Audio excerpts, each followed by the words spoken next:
আজ আপনাকে আমি একটা কাহিনী শোনাবো। রাধার সখী ললিতা একদিন প্রসাধন করছিল। ও দর্পণে নিজেকে দেখল, আর তখন ওর প্রসাধন ওর ভালো লাগলো না। ও বারংবার নিজের প্রসাধন বদলাতে থাকলো আর দর্পণের দিকে তাকালো।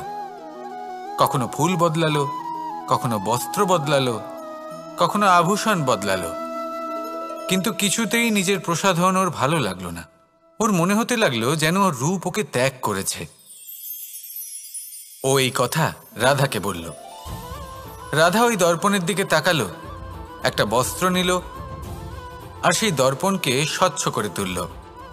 তারপর ললিতা ওই দর্পণের দিকে তাকালো, আর ও নিজের উদ্ভাসিত রূপ দেখতে পেল, নিজের সৌন্দর্য দেখতে পেল। তাৎপর্য মালিন্য দর্পণে ছিল, তার রূপে নয়। ঠিক সেইভাবেই এই দর্পণের মতোই হলো আমাদের মন। যদি এতে মালিন্য থাকে তাহলে এই সংসারের সবকিছুই মলিন বলে মনে হবে। আপনি যদি এই সংসারের সৌন্দর্য দেখতে চান, এই সংসারের শুভ কি সেটা জানতে চান, তাহলে নিজের মনকে স্বচ্ছ করে তুলুন। আসুন আমার সাথে ভালোবেসে বলুন, রাধা রাধা। এটা কোনো এক সময়ের ঘটনা। মাটির নিচে ছিল জল, আর মাটির ওপর ছিল একটা বৃক্ষ, আর সেই বৃক্ষে ছিল একটা পাতা যা আকাশকে স্পর্শ করত। যখনই কোনো ব্যক্তি আসতেন, সেই পাতাকে দেখে তার প্রশংসা করতেন। তাই বলে, আকাশে সোনার মেঘ কত ছবি আঁকে, আপনার নাম কভু লিখে নাহি রাখে। অর্থাৎ প্রতিনিধি ওই বৃক্ষের পাতাকেই মনে করা হতো, সব প্রশংসা ওই পাতাকেই করা হতো। যেখানে চোখের আড়ালে থাকা সেই জল মাটির নিচে থেকে নিঃস্বার্থভাবে নিজের কাজ করে যেত, সেই বৃক্ষকে শক্তি প্রদান করত। কয়েকদিন পরে সেই পাতার অহংকার হতে শুরু করল। সে ভাবতে শুরু করলো যে আমিই হলাম এই জলের অস্তিত্ব, আমি আছি সেই কারণেই এই জলের কথা স্মরণ করা হয়। আর কিছুদিন পরে সেই বৃক্ষ সেই জল শোষণ করা বন্ধ করে দিল, এবং সর্বপ্রথম মৃত্যু হলো সেই পাতার।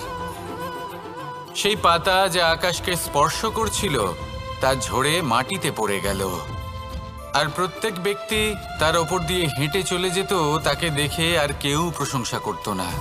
সেই জন্য জীবনে কখনো অহংকার করবেন না, বিশেষ করে তাদের কখনো অহংকার প্রদর্শন করবেন না যাদের কারণে আপনি সাফল্য লাভ করেছেন, যারা আপনার জীবনের আধার। চিরকাল তাদের প্রতি কৃতজ্ঞ থাকুন, তাদের সাথে সম্পর্ক বজায় রাখুন, তাদের সাহায্য করুন, আর আমার সাথে ভালোবেসে বলুন, রাধা রাধা। এই সংসারে এই সংখ্যাটি অত্যন্ত শক্তিশালী। আপনি জীবনযাপন করেন একবার, জন্মগ্রহণ হয় একবার, মৃত্যু আপনি একবারই লাভ করেন। এই এক সংখ্যাটি অত্যন্ত গুরুত্বপূর্ণ। যদি আপনি এককে একের বিরুদ্ধে করে দেন, তাহলে সেটা হলো রাজনীতি। মানুষ সেখানে ষড়যন্ত্র করতে শিখে যায়। আর যদি আপনি এককে একের সাথে মিলিত হতে না দেন, তাহলে সেটা কূটনীতি হয়ে দাঁড়ায়, মানুষ সেখানে ছলনা করতে শিখে যায়। এবার যদি আপনি এককে একের সাথে মিলিত করে দুই করে দেন, তাহলে সেটা গণনীতি হয়ে দাঁড়ায়। মানুষ সংগ্রহ করতে শেখে, লাভ করতে শেখে। আর যদি আপনি এক এবং এক মিলিয়ে শূন্য করে দেন, তাহলে তাকে আধ্যাত্ম বলা হয়, যেখানে আমরা নিজেকে ঈশ্বরের কাছে পূর্ণরূপে সমর্পণ করে দিই। আর যদি আপনারা এক আর এক এই দুইকে মিলিয়েও একই থাকতে পারেন, তাহলে তাকে প্রেম নীতি বলা হয়। যেমন আমি আর রাধা, না আমরা শূন্য আর না আমরা দুজন ভিন্ন, দুজন ভিন্ন হয়েও আমরা অভিন্ন। এর দ্বারা জীবনের অর্থ বুঝতে পারা যায়। তাই এই অর্থ বুঝতে শিখুন। এই মন প্রসন্ন হয়ে বলবে, রাধা রাধা। প্রত্যেকটি মানুষ জীবনে কখনো না কখনো এই কথাটা নিশ্চয়ই শুনেছেন। যে ভাগ্যের থেকে বেশি আর সময়ের পূর্বে কিছুই পাওয়া যায় না। আর এটা সত্যিও বটে, কিন্তু এর থেকেও বড় একটা সত্যি আছে, আর সেটা হলো যে আপনি নিজেই নিজের ভাগ্য রচনা করতে পারেন নিজের কর্মের দ্বারা। যেমন ধরুন, যদি আপনার ভাগ্যে কোনো জিনিস না থাকে তাহলে সেটা এসেও চলে যাবে, আর যদি ভাগ্যে কিছু থাকে তাহলে তা নিজেই আসবে, যদি আপনি সেই কর্ম করেন। যেমন ধরুন পাণ্ডবরা, ওনাদের জীবন কি ছিল, ওনাদের সাথে কি হয়েছিল? ওনাদের পিতা বনবাসী হয়েছিলেন, অকাল মৃত্যু লাভ করেছিলেন। এবার এটাই যদি ওনারা নিজেদের ভাগ্য বলে মেনে নিতেন আর কিছুই না করতেন, তাহলে মহাভারতের সেই যুদ্ধে জয়লাভ করে সমস্ত ভূমণ্ডলের স্বামী কি করে হয়ে উঠতেন? অর্থাৎ হতে পারে সিংহ বনের রাজা, কিন্তু শিকার নিজে পায়ে হেঁটে তার কাছে আসে না। সেই ভোজন লাভ করার জন্য সিংহকে কর্ম করতেই হয়। তাহলে আপনার ভাগ্যে যেটা আছে সেটা আসবে, কিন্তু কর্মের জোরে আসবে। তাই কর্ম করতে থাকুন আর আমার সাথে ভালোবেসে বলুন, রাধা রাধা। মানুষ যখনই কোনো কাজ করেন তখন ওনার মনে একটা প্রশ্ন অবশ্যই আসে যে এই কাজের পরে লোকে নিন্দা করবে নাকি প্রশংসা করবে। এই বিষয়ে ভাবতে ভাবতে ওনারা এটা বুঝতে ভুলে যান যে নিন্দা এবং প্রশংসার বিষয়ে ভেবে ওনারা নিজেদের একাগ্রতা এবং সমর্পণ দুটোই হারিয়ে ফেলেন। নিন্দা হবে ভেবে ভয় পাওয়ার কি প্রয়োজন? নিন্দাতে অনুচিত কি আছে? উচিত দৃষ্টিভঙ্গি দিয়ে ভেবে দেখুন। নিন্দা এবং প্রশংসা এই দুটোই হলো অনিবার্য। নিন্দা যখনই হয় তখন যে যাই বলুক না কেন, আপনি একটা সুযোগ লাভ করেন, একটা সুযোগ নিজের ভুল বুঝতে পারার, সেটা শুধরে নিতে পারেন, নিজের পথ বদলে নিতে পারেন আর সাফল্যের পথে অগ্রসর হতে পারেন। একটা শিক্ষা পাওয়া যায় এই নিন্দা দ্বারা। আর যখন প্রশংসা লাভ হয় তখন আমাদের মন আনন্দে ভরে ওঠে।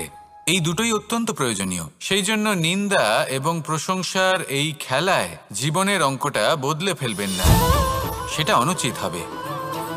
কারণ জীবন না শুধু নিন্দার বিষয় আর না শুধু প্রশংসার, জীবন হলো আত্মিক সুখের বিষয়। যখন আপনি কোনো শ্রেষ্ঠ কাজ করেন, আপনার মন আপনাকে বলে দেবে যে আজ আপনি কোনো শুভ কাজ করেছেন।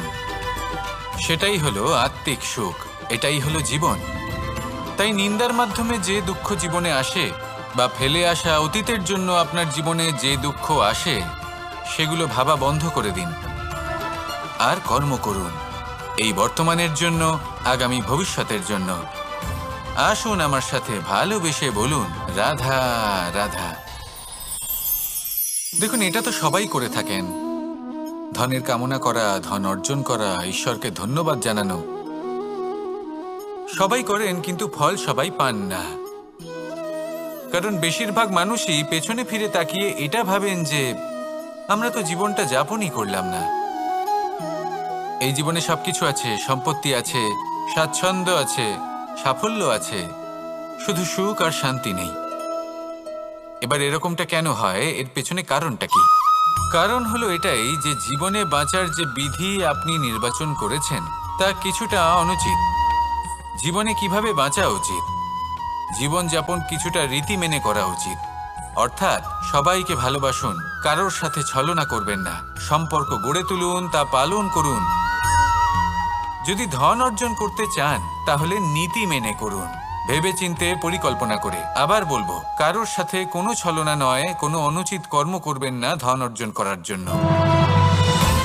আর যদি ঈশ্বরকে ধন্যবাদ জানাতে চান তাহলে প্রীতি দ্বারা করুন। আর যে ব্যক্তি রীতি, নীতি আর প্রীতি এই তিনটি ভাব বুঝে উঠতে পারে এবং তা আত্মসাৎ করে নিতে পারে, তার অতীত, ভবিষ্যৎ এবং বর্তমানকাল সবকিছু সংযত হয়। আপনি কিভাবে জীবনযাপন করতে চান, কিভাবে ধন অর্জন করতে চান, ঈশ্বরকে ধন্যবাদ জানাতে চান, নির্বাচন আপনার। আসুন আমার সাথে ভালোবেসে বলুন, রাধা রাধা। ভয় হলো মানুষের জীবনে এমন একটি আবেগ যেটা না থাকলেও মঙ্গল, আর থাকাটাও প্রয়োজনীয়। এই ভয় মাঝে মাঝে মানুষকে কোনো কর্ম করা থেকে বাধা দেয়, আবার কখনো মানুষকে এই ভয়ই কোনো কর্ম করতে প্রেরণা প্রদান করে। এবার যেমন মৃত্যুর পর আমরা স্বর্গলাভ করব নাকি নরক বাস করব, সেই বিচারটা ভয় হিসেবে মানুষের মনে ঘর করতে থাকে। আর এই ভয়ের বিষয়ে মানুষ এতটাই ভাবে যে নিজের জীবনের লক্ষ্য, উদ্দেশ্য, রীতি এই সব কিছুর বিষয়ে ভুলে যায়। দেখতে গেলে মৃত্যুর পরে কি হবে সেটা আমাদের মধ্যে কেউ জানে না, সেটা তো মৃত্যুর পরেই আমরা জানতে পারবো। কিন্তু এই মৃত্যু পর্যন্ত নিজের জীবনের সারথি হলেন আপনি নিজেই, তাই না? আপনি চাইলে এই জীবনকে স্বর্গও করতে পারেন, আবার নরকেও পরিণত করতে পারেন। নির্ভর করছে আপনার কর্মের ওপর আর আপনার আপনজনের ওপর। আপনি যাদের আপন বলে মনে করেন, অনেক সময় যাদের আপনি বন্ধু বলে মনে করেন, কথায় আছে যে প্রকৃত বন্ধুর মধ্যে ঈশ্বর বসবাস করেন। এই বন্ধু আপনাকে হয় পথ থেকে সরিয়ে দেবে বা উচিত পথে নিয়ে আসবে। এরাই আপনার জীবনকে স্বর্গ করে তুলতে পারে বা আপনাকে নরক পথেও টেনে নিয়ে যেতে পারে। তাই জীবনে নিজের কর্মের বিষয়ে আর নিজের সঙ্গের বিষয়ে ভাবুন, সতর্ক হয়ে এগোন আর আমার সাথে ভালোবেসে বলুন রাধা রাধা। লোভ এবং ক্রোধ এই দুইয়ের মধ্যে সম্পর্ক খুব গভীর। এবার আপনি বলতে পারেন যে এটা আমি কি বলছি, একটু বোঝার চেষ্টা করুন। জীবনে যখনই আমরা কোনো বস্তু লাভ করতে চেষ্টা করি, তার বাসনা পোষণ করি, আর যখন সেই বস্তু আমাদের কাছে আসে আমরা চাই যে এটা আমাদের সাথেই থাকুক, আমরা সেটা সংরক্ষণ করে রাখার চেষ্টা করি। লোভের জন্ম হয়।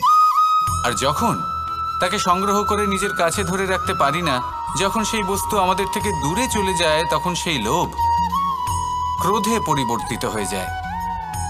এবার এই ক্রোধ কি করে?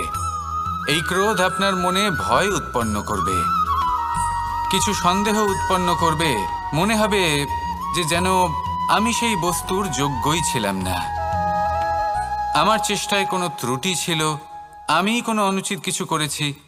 আর এই যে ভ্রম, সেটা আস্তে আস্তে আপনার মনকে ব্যাকুল করে তুলবে, আর এই ব্যাকুল মন আস্তে আস্তে আপনার যুক্তিতর্কের ক্ষমতাকে নাশ করে দেবে। তর্ক বিতর্কের শক্তি অর্থাৎ বিবেক। আর যখন আপনি নিজের বিবেক হারাবেন, তখন এমন মনে হবে যেন আপনি নিজের জীবন নষ্ট করেছেন। এর অর্থ এটা নয় যে জীবনে কামনা করবেন না, ইচ্ছে পোষণ করবেন না।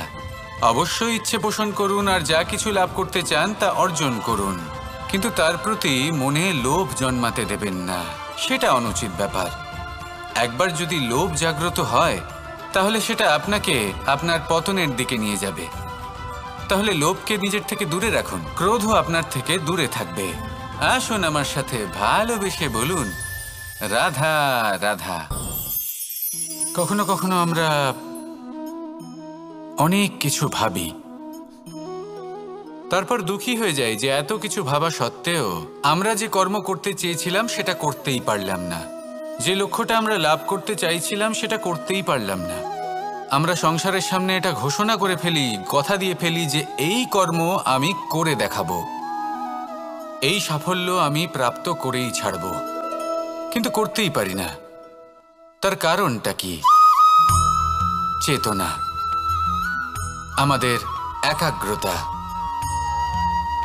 আমরা একাগ্র হয়ে পড়ি এই সংসারকে কিছু প্রমাণ করে দেখানোর জন্য, যেখানে আমাদের একাগ্রচিত্ত হওয়া উচিত নিজেদের কর্মের ওপর। কোনো বস্তু বা কোনো সাফল্যের কামনা করা, তার জন্য পরিকল্পনা করা, তার জন্য কর্ম করা আর তা প্রাপ্ত করা, এটা আমাদের কর্তব্য। আর আমাদের মনোযোগ শুধু সেদিকেই কেন্দ্রীভূত হওয়া প্রয়োজনীয়। এই সংসারকে বলার কোনো প্রয়োজন নেই। একবার যদি আপনি কর্ম করে দেখান, তাহলে সংসার এমনিও দেখতে পাবে। সেই জন্য প্রতিশ্রুতি দেবার পরিবর্তে দৃঢ় সংকল্প করে অগ্রসর হতে থাকুন। শুধু ভাবার বদলে কর্ম করতে শিখুন। আর বলার পরিবর্তে সেটা করে দেখাতে শিখুন। একবার সাফল্য লাভ করুন, তারপর এই সংসারকে বলবেন যে এটা আমি ভেবেছিলাম আর সেটাই আমি করে দেখিয়েছি। কর্ম করুন আর আসুন আমার সাথে ভালোবেসে বলুন, রাধা রাধা। কখনো কখনো আমাদের নিজেদের ভাবনা চিন্তাই জীবনের পথে অগ্রসর হতে বাধা দেয়। আমাদের চিন্তা ভাবনা আমাদের সীমাবদ্ধ করে দেয়। আমরা প্রত্যেক দিন পরিশ্রম করি, কিছু দেখি, কিছু লাভ করি, কোনো একটা স্থানে পৌঁছই, আর একটা সময় পরে মনে কেমন যেন একটা ভাবনা উৎপন্ন হয় যে আর কত দেখব, এত কিছু তো দেখে নিলাম, এত কিছু তো লাভ করলাম, এত সাফল্য অর্জন করলাম, আর কত লাভ করব। আর সেখানে আমরা থেমে যাই। এটা হয় আমাদের ভাবনার সীমাবদ্ধতার জন্য। কিন্তু যদি জীবনের কথা বলি, জীবন যদি আপনাকে সেই স্থানে পৌঁছে দেয়, তাহলে তার পরবর্তী পথটাও জীবন আপনাকে নিশ্চিত রূপেই দেখাবে। প্রয়োজনটা হলো সেই পথটা দেখার এবং সেই পথে অগ্রসর হওয়ার। আর যেটা আমাদের জীবনযাত্রার সাথে হয়, সেটা জীবনের সাথে এবং আত্মার সাথেও হয়ে থাকে। আমরা জীবনে প্রগতি লাভ করি, বিকাশ লাভ করি, কিন্তু একটা সময় পরে আমরা থেমে যাই। আমাদের সেটাই করলে চলবে না। এই জীবনযাত্রা, প্রগতি, বিকাশ, এই সব কিছুর সমাপ্তি তখনই সম্ভব যখন জীবন সমাপ্ত হবে। তাই নিজেকে বাধা দেবেন না, নিজের জীবনের উদ্দেশ্যকে সীমিত করবেন না। সামনে অগ্রসর হতে থাকুন আর আমার সাথে ভালোবেসে বলুন, রাধা রাধা। আমরা সবাই প্রত্যেকদিন পরিশ্রম করি, কিন্তু আমাদের মনে কখনো না কখনো এই প্রশ্ন অবশ্যই আসে যে সবসময় জীবনে অগ্রসর হওয়ার জন্য সেই পথেই কি চলা উচিত যেটা পূর্ণরূপে সুরক্ষিত, নাকি এমন পথেও চলা উচিত যে পথে একটু সংকটও আসতে পারে। এবার আমি আপনাদের বলবো যে বিকাশ কিভাবে হয়। ছোট্ট একটা উদাহরণ দিই বিকাশের। আমরা ছোটবেলায় কিভাবে হাঁটতে শিখি। যখন আমরা শিশু অবস্থায় থাকি, তখন আমরা একটি পা মাটিতে রাখি, দ্বিতীয় পাটি আমরা শূন্যে উত্তোলিত করি, তারপর সেই পা আমরা আবার মাটিতে রাখি আর তার উপর ভিত্তি করে আমরা আবার অন্য পাটা ফেলি। ঠিক এভাবেই আমরা হাঁটতে শিখে যাই। এবার এক্ষেত্রেও আমরা ছোট্ট একটা ঝুঁকি নিই, আর সেটা হলো যে আমরা পাটি শূন্যে উত্তোলিত করেছি। এতে বিপদ হলো এটাই যে আমরা ভুল করে নিজের ভারসাম্য হারাতে পারি, পড়ে যেতে পারি। অনেকবার পড়েও যাই, কিন্তু তারপরে কি হয়, আমরা আবার উঠে দাঁড়াই আর চলতে শুরু করে দিই। আর ঠিক এভাবেই আমরা হাঁটতে শিখে যাই। এমন জীবনেও হয়। জীবনেও এইভাবেই কর্ম করতে থাকুন। এমন কিছু কর্ম করলেন যার ফলে বিপদ আসতেই পারে, পরাজয় হতেই পারে, কিন্তু সেটা পার করলেই বিকাশ সম্ভব। তাই কর্ম করতে থাকুন আর আমার সাথে ভালোবেসে বলুন, রাধা রাধা। মানুষের জীবনে যখনই কোনো বিপদ আসে, মানুষ নিজের আশেপাশে দেখে, অন্য কাউকে খোঁজে, ভাবে কেউ এসে তাকে সাহায্য করবে। সে আশা করে যে কোনো ব্যক্তি এসে তার হাত ধরবে আর সেই বিপদ থেকে তাকে মুক্তি দেবে। কিন্তু প্রকৃতি আমাদের এই শিক্ষা দেয় না। কখনো কোনো পাখিকে দেখবেন, একটা পাখি যখনই কোনো ঝড় আসে কি করে, একটা ঝড় এসে তার বাসা ভেঙে দিয়ে যায়, তার বাসা নষ্ট করে দিয়ে যায়। সেই পাখি কিন্তু অপেক্ষা করে না যে কে তাকে এসে সাহায্য করবে। সে কখনো আশা করে না যে কেউ এসে তাকে আশ্রয় দেবে। সে নিজেই কর্ম করে, একটা একটা করে খড়কুটো সে আবার জড়ো করে আর নিজের বাসা পুনর্নির্মাণ করে। প্রকৃতি আমাদের এটাই শেখায় যে আমরা নিজেরাই প্রত্যেকটা সমস্যার সম্মুখীন হতে পারি। কারণ ঝড় অর্থাৎ সংকট আমাদের সবার জীবনেই আসবে, তার সম্মুখীন হতে হবে আমাদের, আর সেটাও নিজেদের শক্তি দ্বারাই। তার সম্মুখীন হওয়ার সময় নিজেদের সংযত করে রাখতে হবে, আর তার জন্য নিজের ওপর বিশ্বাস রাখা আবশ্যক। আর এই কথাটা বোঝাও আবশ্যক যে যত বড়ই সংকট আসুক না কেন, তার সাথে লড়াই করার মতো যে শক্তি প্রয়োজন, সেই শক্তি আমাদের মনেই নিহিত। শুধু সেই শক্তি খুঁজে নিন আর সেই বিপদের সম্মুখীন হন। এই সংসারের কোনো বিপদ আপনাকে বাধা দিতে পারবে না। আসুন আমার সাথে ভালোবেসে বলুন, রাধা রাধা। জীবনের যাত্রাপথে সব থেকে বেশি গুরুত্বপূর্ণ হলো সম্পর্ক, কারণ এই সম্পর্কগুলো আমাদের সেই ব্যক্তির সাথে পরিচিত করায় যাদের হাত ধরে আমরা এই জীবনযাত্রার পথে অগ্রসর হই। এবার এই সম্পর্কে আপনার কথাবার্তা, আপনার ব্যবহার, এটা অত্যন্ত গুরুত্বপূর্ণ। তাই প্রশ্ন হলো, যাদের সাথে আমাদের এই সম্পর্ক গড়ে উঠেছে তাদের প্রতি আমাদের আচরণ কেমন হওয়া উচিত, তাদের সাথে কেমনভাবে কথা বলা উচিত।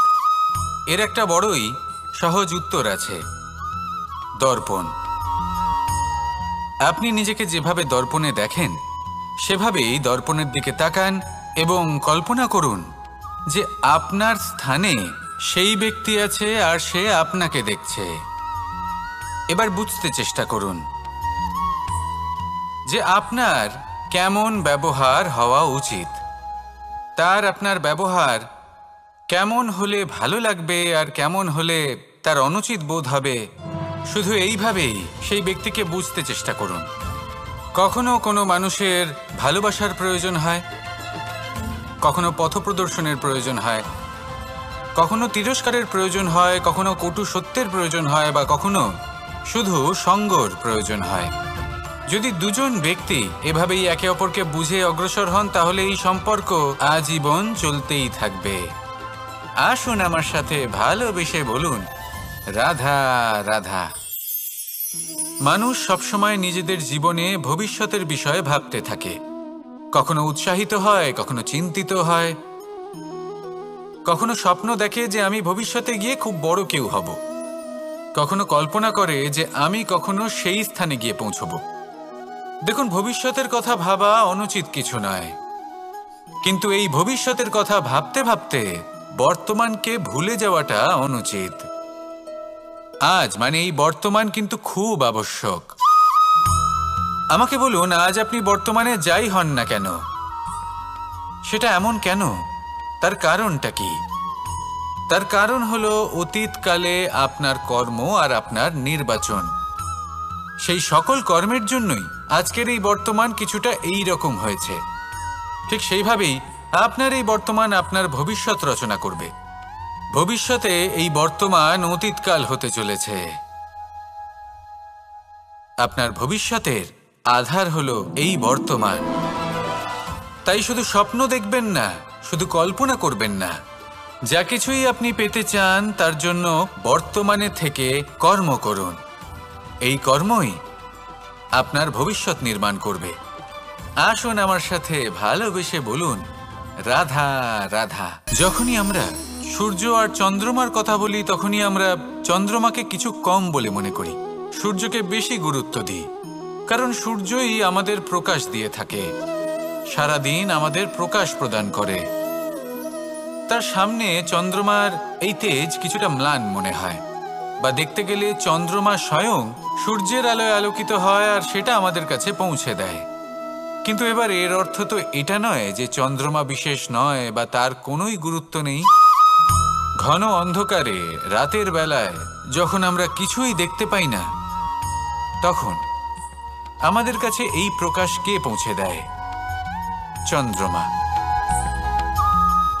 যখন চাঁদ পূর্ণিমার রাত আসে তখন ব্যক্তি তার প্রেমিককে বা স্ত্রী তার স্বামীর মুখটা সেই চাঁদের মধ্যেই দেখতে পায়। একটা ছোট্ট বালক, ছোট্ট একটা শিশুর যখন রাতে ঘুম আসে না, সে ব্যাকুল হয়ে পড়ে, আমরা তাকে আকাশের এই চাঁদকে দেখাই, তাকে সন্তুষ্ট করে ঘুম পাড়িয়ে দিই। এই চন্দ্রমা কখনো অর্ধচন্দ্রমা হয়ে, কখনো লুপ্ত হয়ে গিয়ে, কখনো আবার জাগ্রত হয়ে ওঠে, এই সংসারকে প্রকাশ প্রদান করে। সে অসংখ্য প্রাণীর পথ প্রদর্শন করে। অর্থাৎ চন্দ্রমা হওয়া কোনো অংশে কম কিছু নয়। যদি আপনিও জীবনে নিজের তেজ সংসারের কাছে পৌঁছে নাও দিতে পারেন, তাতে কিছুই যায় আসে না। যদি কারোর তেজ নিয়ে তেজস্বী হয়ে তার দ্বারা অন্য কারোর জীবনে আশার আলো ফুটিয়ে তুলতে পারেন, তাতেও কিন্তু আপনার জীবন সার্থক। আসুন আমার সাথে ভালোবেসে বলুন, রাধা রাধা। এই জীবন যেটা আপনি যাপন করেন, জানিয়ে আপনার এত অহংকার, বলুন এই জীবনে আপনার কি আছে? আপনাকে জন্ম দিয়েছেন আপনার মাতা, তারপর আপনাকে হাঁটতে শিখিয়েছেন, কথা বলতে শিখিয়েছেন, ভাষা শিখিয়েছেন, আরো অনেক কিছুই শিখিয়েছেন আপনার গুরু বা আপনার মাতা পিতা অথবা এই সংসার। ব্যবসা, বাণিজ্য, এই সব কিছুর সাধন অন্য কেউ দিয়েছেন। ধন অর্জন করার সাধনও অন্য কেউ দিয়েছেন। ধনও অন্য কারোর থেকেই লাভ করা হয়েছে। সম্মানটাও অন্য কোনো ব্যক্তি আপনাকে দিয়েছেন। জন্মের পর প্রথম স্নানও অন্য কারোর হাতে করতে হয়েছে। মৃত্যুর পরেও অন্তিম স্নানটাও অন্য কেউ করাবে। তাহলে এই সংসারে আপনার নিজের কি আছে? জীবন। শুধু এটাই আছে যেটা আপনার নিজের। আর এই জীবনকে উচিতভাবে যাপন করুন, পূর্ণরূপে তার সদ্ব্যবহার করুন আর শ্রেষ্ঠ থেকে শ্রেষ্ঠ কর্ম করুন। যদি সময় এলে পরে অন্য কেউ আপনাকে কিছু দেয় আপনার যেটার প্রয়োজন ছিল, তাহলে সময় এলে আপনাকেও অন্যদের সব কিছুই দেওয়া উচিত। এই জীবনে যা কিছুই লাভ করেছেন তা উচিতভাবে ভালোবেসে উপভোগ করতে শিখুন, সবার মধ্যে ভাগ করে দিতে শিখুন। মনে রাখবেন, এই সংসারে এমন কিছুই নেই যা আপনার আর চিরকাল আপনার কাছেই থাকবে। আসুন আর আমার সাথে ভালোবেসে বলুন, রাধা রাধা। পরম শক্তি প্রকৃতি, এ হলো এই সংসারে সব থেকে বেশি শক্তিশালী। এই প্রকৃতির সামনে কারোর কোনো অস্তিত্ব নেই। এই প্রকৃতি আমাদের জীবন যাপনের জন্য অসংখ্য সম্পদ প্রদান করেছেন, আর তার সাথে এই বিষয়টার দিকেও বিশেষ যত্নবান হয়েছেন যে আমরা যেন এর মোহজালে ফেঁসে না যাই। যেমন পেট ভরানোর জন্য চাল ডাল প্রদান করেছেন, তার সাথেই সেই চাল ডালের মধ্যে কীটের উপস্থিতি রেখেছেন, যাতে সেই চাল ডাল সময়ের সাথে সাথে খারাপ হয়ে যায়। উচিত সময় যদি গ্রহণ না করেন তাহলে সমস্ত সবজি নষ্ট হয়ে যাবে। যেমন আমাদের এই মনুষ্য শরীর, তা সে যতই সুন্দর হোক না কেন, মৃত্যুর পরে এই শরীরে পচন ধরে, যাতে এই শরীর থেকে দুর্গন্ধ বেরোয়। এমনটা প্রকৃতি কেন করেছে?